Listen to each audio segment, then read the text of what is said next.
Andrew Luck wasn't able to rally the Colts from the deep hole he got them in after throwing two first-half interceptions in the team's 27-21 loss to the Saints. Luck falls to 1-4 on the season. Now, according to the Indianapolis Star, Colts owner Jim Irsay and general manager Ryan Grigson were having a heated conversation in the team's locker room following the loss, but it wasn't clear what they were discussing. Stephen A., who's most responsible for the Colts' issues this season? Skip Bayless, Molly, I'm going to tell you it's owner Jim Irsay. And that's because of the personnel that he's put in place or has allowed to be put in place. The finger points directly at his doorstep. If he were a guy that just cut the check and minded his own business and left football up to the football guys, then I would point to finger at Grigson and Chuck Pagano. But he appears to be hands-on. He appears to be cognizant of the personnel that is picked. He's clearly intimately involved to the point where he would be in the locker room after the game. He would be arguing with Grigson. Lord knows what he has said to Coach Chuck Pagano. The list goes on and on. But let's be very, very clear. The Colts are an absolute mess. And don't think for one second that the guy who's one of the biggest supporters of Andrew Luck, that would happen to me, Skip, that I'm not in any way absolving him from his doldrums. This guy has played in 5 games. He has thrown 8 interceptions, 2 included yesterday. They are 1-4 without him. I'm sorry, with him, okay? The other 2 victories they have are without him. They are winless against everyone outside of the weak and depleted and the embarrassingly inept AFC South. Then you take into account the personnel. You've got this guy, Costanzo. He is your left tackle, Skip Bayless. I'm just looking at some of the stuff here in terms of the amount of penalties. 5 holding penalties, 3 false starts, holding, false starts, whatever the case may be. This is a guy you gave $42 million to. He's your left tackle. He ain't getting it done. Andrew Luck ain't getting it done. Andre Johnson has had only 1 good game this year. Frank Gore isn't resonating nearly as much as we thought that he would. Trent Cole, who you acquired, he doesn't have a single sack for you. Harriman, your offensive lineman that you brought in, was benched after 2 games and was on the sideline in street clothes yesterday. Veterans who were brought here at an exorbitant amount of dollars, I might add, to make huge contributions, are making literally close to none. If your veterans can't produce for you, what level of leadership can they provide for you? Because if they were paid to come here and make a contribution and be veterans, we all know you can't lead men if they're looking at you and saying, well, what the hell are you doing? That can't happen. So when you look at it from that perspective, it's an absolute mess. Of course, Andrew Luck is primarily responsible as a player on the field. Of course, Chuck Pagano is primarily responsible because his post-game pep talks clearly ain't working, okay? We understand that. And then you got undefeated Carolina and Denver coming up on your schedule, which doesn't look good for the Colts. But ultimately, I have to look at Grigson and the personnel that he's brought in play, and I have to believe if he went out there and got these age-old veterans, Skip, it had to be because the owner sat up there and said, we need some veterans to go along with the youth and Andrew Luck, a Fleener, Dwayne Allen, and these boys. We need some veterans up in here, and the owner had something to do with it. I would say to you, Irsay and Grigson, definitely Grigson, but I got a feeling Irsay might have been in his face telling him what he wanted done. And that may have influenced some of the decisions that he made. I could be wrong about that part. It could be all on Grigson, which is why the owner was in his face yesterday in the locker room, according to the reports. But I'm inclined to believe that Irsay had something to do with the personnel that Grigson brought on board. I will agree with you. The Colts seem to have a meddling owner who obviously had his own off-the-field issue that he's dealing with. You know where I'm going to go with this.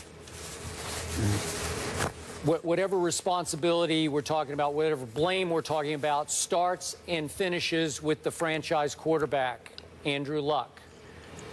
This has been a pet peeve of mine, the premature coronation of Andrew Luck on this show for 3 years, not 2, but 3 years. Just show me, Andrew. I got nothing against you. If you show me, I will tell the world you are that guy. You're Andrew Luck, as in first ballot Luck Hall of Famer. I keep waiting, and I don't see it because, Stephen A., do you realize Andrew Luck's QBR has gone down each of his 4 seasons? Gone down, yes. down, down. It's at 38 now. He's regressed to 38 on a scale of 0 to 100. 38 QBR right now. As you know, and I feel like I'm beating dead statistics here, but his rookie year, he had the second most turnovers in the league to Mark Sanchez. Last year, he had the second most turnovers in the league to Jay Cutler. Now he's tied for second in total turnovers in the National Football League. And as you know, he's lost all 3 of his home games. And thanks to his 2 interceptions yesterday at home, this team fell behind the visiting New Orleans Saints 27-0. Then Andrew Luck heated back up, as we saw against Kansas City in the home playoff game, that he dug them out of the hole that he initially dug. And he was pretty great in the second half, wound up throwing for 333 yards. They actually got back in the game that they lost 27-21. Okay, but what happened when it mattered? 27-0 happened at home. I hear, oh, it's his shoulder. He's still fighting with his bum shoulder. Well, then don't play, because his velocity looks okay to me. It looks normal to me. Then I hear over and over again, they just can't protect him. He hasn't had I brought this up, Steve Young said a couple of weeks ago, hasn't had a clean pocket all year. Trust me, against the Patriots, it felt like he had a bye week to throw each time he dropped back. That's how much time he had. And look, Matt Hasselbeck stepped in and had 0 interceptions in 2 games against 2 bad teams, albeit Jacksonville at Texans. But the at Texans game, I thought that was pretty good on the part of Matt Hasselbeck. He showed you how he could get rid of the ball on time to the right guy, even if it's a dink or a dunk, and you can win the football game. And right now, it's hard for this team to overcome the mistakes made by its franchise quarterback. I don't know what's going on. If he's hurt, they should sit him down. But the problem is, as you well know, they're in such, this is the big benefit of Andrew Luck. He's in such a bad division, and has been for all 4 years. They're still in the lead. They're 3 and 4. Sole possession. They're leading the AFC South at 3 and 4, so they can't lose for winning or win for losing. However you want to look at it, the worse they play, the better it seems to get, because this is a pathetic division. If they were in the NFC South, Lord help them. They'd be having a hard time right now. Their season would be basically over. So this is your Super Bowl team, just the way it was a whole lot of people's Super Bowl team. Andrew Luck was the preseason MVP pick by a whole lot of analysts out there, and he regresses, yet they're still afloat, because all they have to do is win this division. They're going to get a playoff game somehow, some way. Well, so go ahead. Here's my deal, Skip. I'm not going to argue with you about Andrew Luck and his performance. It's undisputable. He has not been nearly as impressive as anybody expected him to be. He's been a turnover machine, and they're 1 and 4 with him in the lineup. That can't be disputed. But when you hear me articulate all the other problems that they have, Skip Bayless, I don't know how you can sit there and look at him and not look at a Chuck Pagano, not look at a Ryan Grigson, okay, not look at a Jim Irsay. This is the 20th ranked team defensively in the NFL. They are 28th in yards allowed. They are 23rd in yards allowed against the rush, 28th in yards allowed against the pass. Yesterday, to Mark Ingram, they gave up 143 yards on 14 carries. Skip Bayless, that's more than 10 yards per carry that the Indianapolis Colts defense surrendered. I don't know how we can ignore that. Yes, you're talking about Costanzo being paid the money, you know, that he's being paid, and you got holding penalties and false starts to the point where you're being interviewed at the locker and you are degrading yourself. Nobody's arguing with you, because we know you're right. You stink, you this, you that. This is what he said about himself. Nobody said a word because they know he's right. Andre Johnson, he's 34 years old. He's gone from Houston. He comes over here. He's had one good game, which is against his old team, the Texans, which we will discuss later on in the show. Yep. You got Frank Gore averaging 4.6 yards a carry. Why is he not receiving the ball more? You got T.Y. Hilton, 150 yards on 4 receptions. Skip, he was targeted 15 times. Something's wrong with that picture. T.Y. Hilton targeted 15 times and only catches the ball 4 times? Something's wrong with that picture. I'm simply saying to you, Andrew Luck, without question, can play better. He should play better. I don't see something physically deficient about him.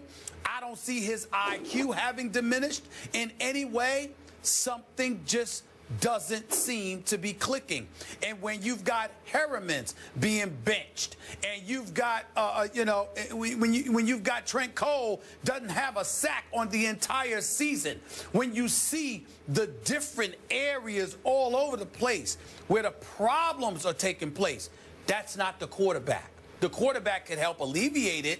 He could help negate and offset it. And the fact that Andrew Luck is not doing so is definitely an indictment against him. He's in his 4th year, been a divisional player, a wild card divisional player, AFC Championship game. Damn it, he was progressing until this year. Don't know what happened. But it is clear that the problems are all over the place. And if you're Irsay, I mean, he might be a part of the problem, but we all know that you can't fire the owner. So I really believe that somehow, some way, we may see a potential house cleaning in the making.